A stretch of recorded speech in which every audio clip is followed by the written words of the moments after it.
yang kena. Assalamualaikum warahmatullahi wabarakatuh. Saat ini memang bertugas di kantor pertanahan Kulon Progo. Tapi sebelumnya saya 6,5 tahun di kantor pertanahan Kabupaten Bantul. Kebetulan saya jabatannya di surveyor dan pemetaan di kantor pertanahan Kabupaten Bantul. Juga dengar nih katanya Bapak pernah mendapatkan tugas buat pengadaan tanah buat tol JIA di Bantul ya Pak? Iya, betul. Nah, kalau itu tugas dan wewenang secara besar untuk sebagai Satgas A di pengadaan tanah itu seperti apa ya? Satgas A sendiri itu memang tugasnya adalah untuk identifikasi bidang-bidang yang terkena atau yang akan digunakan. Kan tanah itu kan kadang-kadang yang digunakan itu kan mungkin selebar 75 meter atau 100 meter dari batas ini sampai batas ini dibuat trasenya.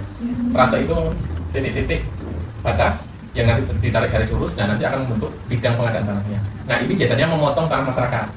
Tanah masyarakat kan sebagian kan tidak ada yang sebagian terkena, ada yang seluruhnya, ada yang kena tengah, ada yang sisa kanan kiri dan sebagainya. Nah itu Satgas itu adalah fungsinya, salah satu petugasannya itu adalah mengidentifikasi itu. Si A dapat berapa ini, si A ini mempunyai tanah berapa, luasnya berapa, terus kemudian yang terkena berapa, sisanya berapa. Nah itu nanti produknya adalah peta bidang pengadaan tanah. 2024 memang sempat kita dalam satuan tugas untuk pengadaan tanah bagian Bantul untuk pengadaan tanah jalan tol yang bagian Bantul saja kan itu kan terbagi. Nah, jadi panitianya itu ada yang itu ada Sleman, Kulon Progo dan Bantul. Nah itu masing-masing itu ada namanya tim pengadaan tanahnya. Nah tim pengadaan tanah itu nanti ada kelompok besarnya itu ada sekretariat, ada Satgas A dan Satgas B. Satgas A itu yang berkaitan dengan fisik dengan pengukuran tanahnya, sementara bagian B yang terkait dengan yuridisnya. Nah, bagaimana Panudi dan PIP itu melakukan koordinasi dengan Satgas B dan PPKU di dalam melaksanakan pengadaan tanah? Tim pengadaan tanah itu sinergis dan simultan. Artinya dia ada garis koordinasi, terus kemudian nanti produk ini akan dilanjutkan dengan yang lain, seperti itu. Nah itu sudah pasti koordinasi itu dari awal sudah kita koordinasi. Ada proses namanya persiapan penyiapan data itu dari mulai awal sudah kita identifikasi. Artinya trase itu nanti kita minta kalau datanya itu shape filenya seperti apa, data-data koordinatnya mana, nah itu nanti kita unduh biasanya. Kita unduh terus kemudian kita sesuaikan di peta kita itu, seperti ini di peta kita. Perencanaannya berarti yang akan terkena itu sekitar sekian ratus bidang atau sekian puluh bidang. Nah nanti selain dari koordinasi internal di Satgas, juga koordinasi antar bagian tadi, antar Satgas tadi. Misalnya saya di Satgas A bagian sini, nah nanti juga harus berkoordinasi dengan Satgas A bagian sini. Sementara di tim kami sendiri itu nanti ada ketua dan ada anggota. Saya jadi anggota, ada ketua kami juga. Nah, selain itu juga berkoordinasi dengan Satgas B dan sekretariat.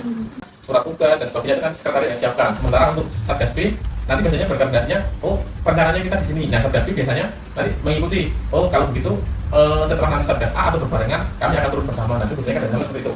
Untuk Satgas A, Satgas B sama sekretariat. Sekretariat biasanya di kantor.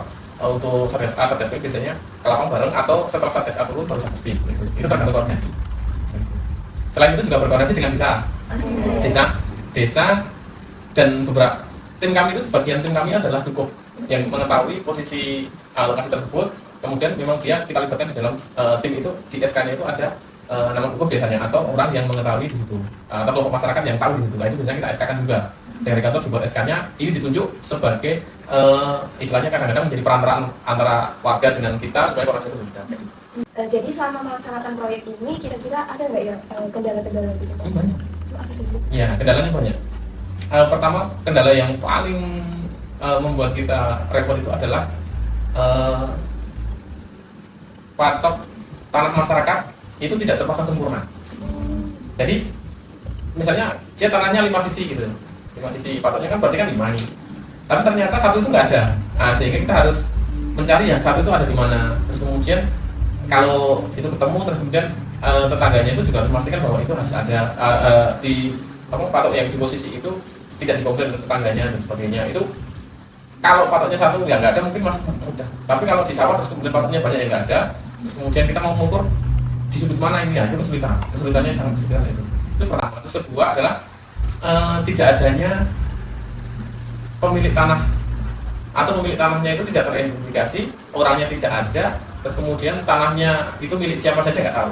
Ada yang kayak gitu, yang unidentified bidang itu tadi yang bikin repot, yang sampai sekarang itu juga kemarin itu juga kita ternyata harus istilahnya bolak-balik untuk memperbaiki datanya, harus adendum dan sebagainya. Itu ada satu bidang itu soalnya berimplikasi ini adanya apa namanya hak seseorang yang ternyata itu sudah terbit di situ ada sertifikatnya, tetapi orangnya itu tidak tahu ternyata dia punya sertifikat itu. Bayangkan, saking kayanya,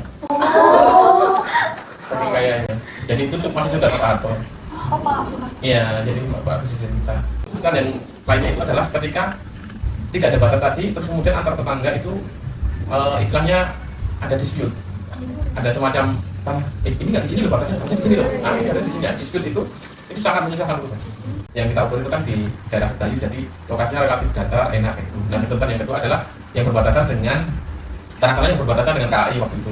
Nah, selanjutnya kan kalau misal pengadaan lahan ini kan biasanya ada pro dan kontra gitu ya Bapak. Dan misal ada penolakan dari masyarakat, itu biasanya cara mengatasinya bagaimana atau strategi pendekatan yang diterapkan itu seperti apa? Pro dan kontra itu biasanya pada saat penentuan trase awal, konsultasi publik di awal sekali sebelum ada namanya IPL. Diputuskan sebagai, oh ini jalur tol nih.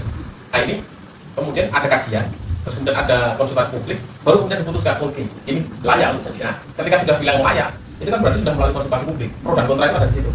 Nah, ketika sudah diputuskan, maka tidak ada lagi yang boleh pro kontra. Nah, ini kalau ada yang kontra, maka istilahnya kesulitan di pengukuran itu nanti pada saat identifikasi itu dia tidak memenuhi dengan batasnya dan sebagainya itu seharusnya tidak terjadi.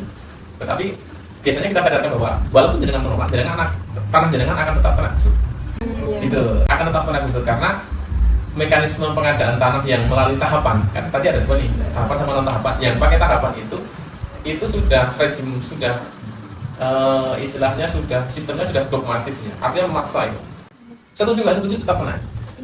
Kayak gitu. Setuju nggak setuju tetap nanti akan diputus seperti ini. Itu karena aturannya sudah seperti itu. Kemudian nanti ada appraisal.